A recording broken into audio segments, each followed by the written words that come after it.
আসসালামু আলাইকুম। আমরা কি এখানে কান্নার জন্য এসেছি? আমরা এখানে কিসের জন্য এসেছি? আমার ভাইয়ের রক্তের বদলা নেওয়ার জন্য আজকে আমরা আজকে কবি নজরুলের যে বিদ্রোহী গান, যাকে উসমান হাদি তার আদর্শ মনে করত, আমি প্রিয় বিদ্রোহী বিশ্ব দরবারে উঠেছি একা। প্রিয় ভাইয়েরা, আপনারা জানেন শরীফ ওসমান হাদিকে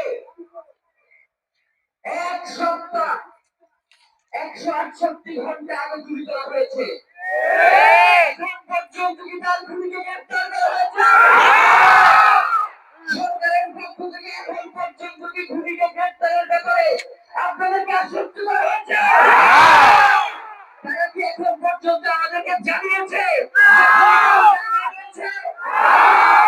আমরা স্পষ্ট মনে করছি যে এখানে খুনি একজন নয়, এখানে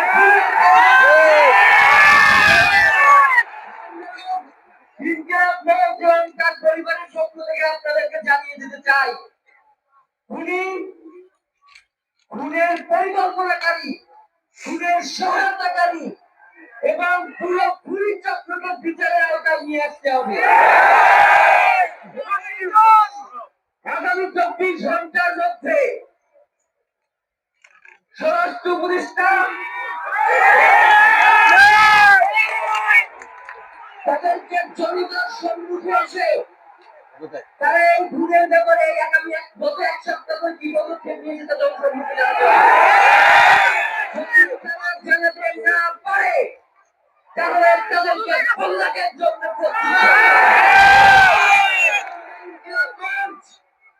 কোনোভাবে এই শরীফ ওসমান হাদির রক্তকে ভিক্ষা দিতে দেব না। ঘোষণা করতে চাই, শরীফ ওসমান হাদির রক্তের মধ্য দিয়ে বাংলাদেশের ইনসাফ কায়েম হবে। বাংলাদেশের স্বাধীনতা সার্বভৌমত্ব রক্ষা এবং ইনসাফের লড়াইয়ের জন্য আমাদেরকে যদি জীবন দিয়ে দিতে হয়, আমরা জীবন দিয়ে দেব। আমাদেরকে ইনসাফের লড়াই লড়তেই হবে। আপনারা রাজি আছেন কিনা? সেই হিসেবে আমরা আরো বলতে চাই, সিভিল মিলিটারি ইন্টেলিজেন্সের মধ্যে ঘাটতি মেরে বসে থাকা করতে হবে। শরীফ ওসমান হাদির পরিবারকে জানানো হয়, রাষ্ট্রের পক্ষ থেকে আপনাদেরকে যদি কোনো সুবিধা দরকার হয় আপনারা আমাদেরকে বলবেন।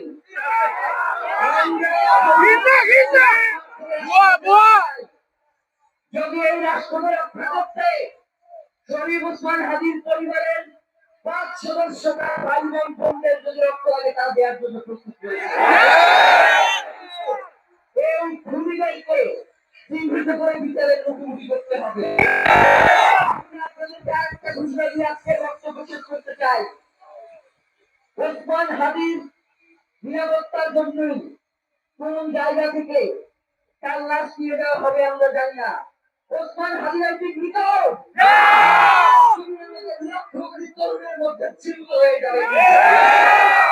আপনাদেরকে জানিয়ে দিতে চাই, কোন ধরনের সহিংসতা ছাড়া আমরা যেহেতু ওসমান হাদির লাশকে আমরা জাতীয় কবি কাজী নজরুলের পাশে দাফন করার ব্যবস্থা করতেছি, আপনারা সবাই এই প্রোগ্রাম শেষে জনতা মিছিল নিয়ে শাহবাগে চলে যাবেন। আপনাদের সাথে দাফনের পরে কথা বলবো। বাংলাদেশের স্বাধীনতা সার্বভৌমত্ব থাকবে, বাংলাদেশের ইনসাফ কায়েম হবে, নয়তো আমরা বাংলাদেশের জন্য রক্ত দেওয়ার জন্য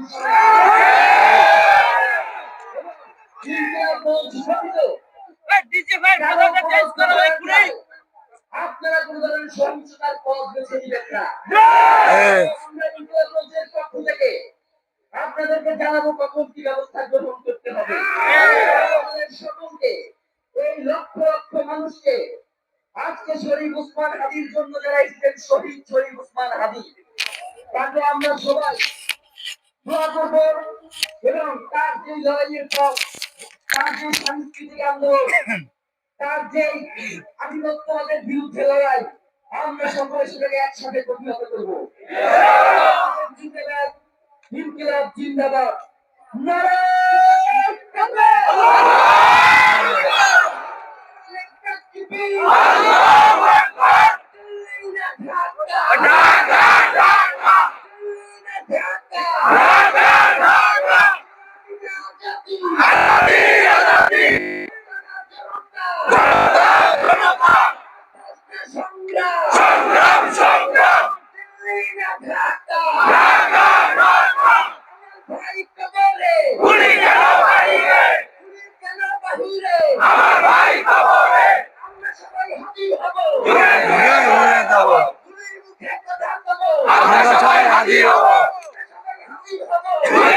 কথা কব। আল্লাহু আকবার। জিন্দাবাদ জিন্দাবাদ জিন্দাবাদ জিন্দাবাদ জিন্দাবাদ জিন্দাবাদ।